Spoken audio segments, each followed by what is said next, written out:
First day sa bakasyon, ayan ang ating gawain.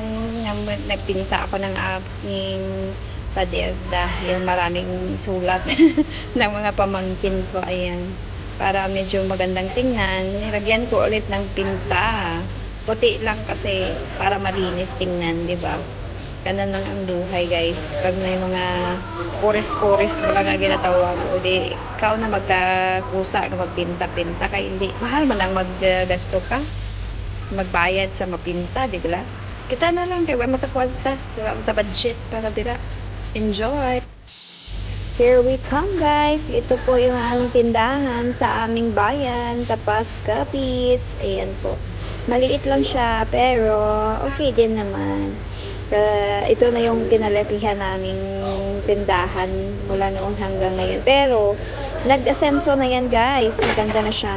Spending time with my pamangkin. Ayan, kulitan kaming dalawa. Malambing yan, kaya palagi siyang nasa tabi-tabi namin.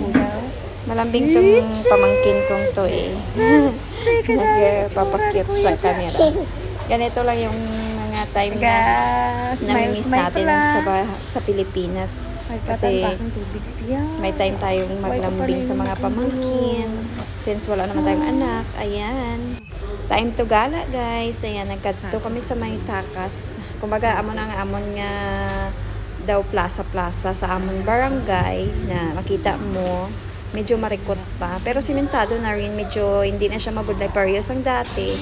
Nasang chimpo pa naman. Wala pa na sang sementado. O, diba? Si mother ko.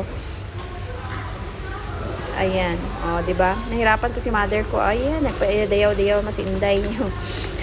Huwag ka panghusay. Huwag ka ano. Basta importante naka-aura. Ayan. Ama na siya makita niya sa amon, guys. Umang-uma si mother ko. Tapos na, hindi pa siya part dira, hindi pa na siya sementado, pero okay na din. Ayan, busy-busy si mother ko. Dali-dalian, kay makato kami. Oy, tino. Ay, hindi. Kadi-kadina, gali na siya, guys. Hindi siya tino. Kay tino, iba. Anak, kadi-kadina. Amo nang ginakaon naman sa una, sang gagmay pa kami. Tapos, namit na siya, matapal-tamis. Wild fruit siya, pero, parang, tino din siya pero lain lang ang klase, o di ba? Pero kadi-kadina na sa amon ambot sa inyo. Ano na siya tawag kaninyo, o di ba? Message niya na lang sa baba kung alam niyo. Basta kami bata pa sa una, ginakaon amo na dira. O di ba? Tanawa sinday kay nagkaon. Namit na siya, matatamis, o di ba? Namili si inday niyo ka ngiris-ngiris. Damo siya dito sa may takas sa lote manamon day kaya okay lang. Nangawa kami. Amo ni siya ang lagaw ko, guys, pag magbakasyon. O mga bestie ko, kung gusto nyo ma-enjoy kag ma-try ang amo ni nga kabuhi sa uma, parte ka nami din na makanto ko karaya kay Lula namon balitiya ka nga tatay. So naghapit ani ako dyan para manguha sina namit siya, abi, kaya daw na-feel ko yung ang mga bagay nga ginaubra ko sa muna balahaw. Nga gamay pa ako na amunobra namon. Kakato kami na dira. Tapos, nakaang-ari na sa palibot ka balay, daw pudog mo na. Damo sa mga tanom-tanom. May tubo kami para batuan na damo na tanom sa amon. Kaysa umagid kami ibalaan. Diba? May mga star apple pa, kakao. O, diba? Ana, bisan pa paano, okay na kaysa sa una. May mga niyog, libre ka na sa mga kaunon. Kaya ang tuhod mo, kay pabalik na, balik na tamanta sa obra, amogin na ang kabuhi, isang isa ka OFW, kailangan maghanap buhay para sa future, para sa pamilya. Ayan, nakakapagod, pero sulit naman. Kaya dahil birahin nga higdaan na para ma-enjoy mo pa ang kabuhi sa uma. Ana, guys, nagpakyot. So, gustong pakyot-kyot na lang muna, anay sa ano. Tapos, bisan itom nang imo nga mata, okay lang ina. O, diba? Amagid na yung kalipay ta. Ayan. stress ang beauty sa namiga nyo. Kaya duyan-duyan is the key. Amo na ang maka-stress reliever. Charot. Ade, wow. Ayan, napaka-cute-cute anay-day. Okay, game na ka. Time na sa pagbalik. Isang dako ng eye bags. Carry lang ina. Oh. Kartihan inday mo. Oh, syempre, ara na kita sa Iloilo airport. Ayan, ara na kita sa Iloilo sa Santa Barbara. Sakop siya sa Santa Barbara or Kabatuan. I'm not sure, pero ara, nakaabot na ako. Ayan guys, nag-aantay na ako ng departure sa aking flight papuntang Manila. Manila to Hong Kong. Ayan. Pero nandyan pa ako ngayon sa Iloilo City. Kaya dyan muna tayo tatambay-tambay, nakipagchismisan sa mga pareho nating OFW. Ayan. Ganyan talaga ang buhay guys. Pinaprepared ko na talaga yung sarili ko dahil malamig talaga nung time na yan. Kasi January pa yan last year eh. Ngayon ko lang na-edit. Kaya gusto kong i-refresh ang mga memories nung umuwi ako sa Pilipinas. Nilalamig talaga ako ng time na yan guys. Ayan, tayo pa husay-husay ng ating buhok guys. Kasi feeling maganda lang ang hair natin ngayon dyan. Ganun talaga. Ayan, sa aeroplano na ako sa itaas. Ayan yung makikita mo sa taas pag nagbiyahe. Maganda naman ang mga view pag sa taas. Kaya lang nakakaantok ng time na yun kasi umaga na yan eh. Bigat talaga sa puso pag pabalik na sa trabaho guys. Pero pag umuwi ka, sobrang excited mo na malayo pa yung time na uuwi ka pero yung nakapak na lahat ng gamit mo, isang buwan pa yung aantayin mo. Pero ganun talaga, kabaligtaran kapag bumalik ka ng trabaho. Ayan, nasa Manila na tayo. Galing naman. Bilis lang Ganyan guys. Ganyan talaga. Masyadong advanced, diba? Siyempre, nandyan na tayo sa airport ng Manila. Kumain ako kasi ginutom ako ng sobra. Grabe.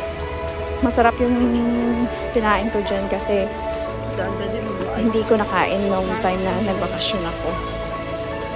Yung ulam ko dyan ay sinigang at saka dinuguan.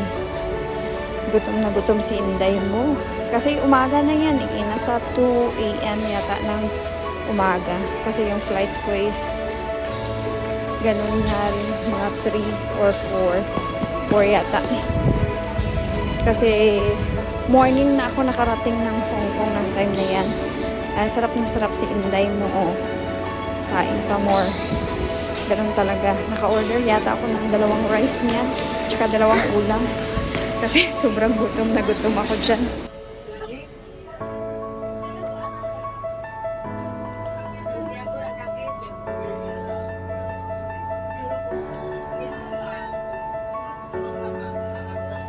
Kumakain ka, sabay tingin-tingin mo sa mga kasama mong pareho din kayo. Alam mo yung nagsishare ng mga struggle as an OFW sa ibang bansa, mga ganon. Pero gutom na gutom kaya hindi nagpatinag si Inday niyo. Go pa rin ng lamang. Ganon talaga. Sarap na sarap.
pagod. Ano ba sinahanap nyo? Akin ano eh, yung...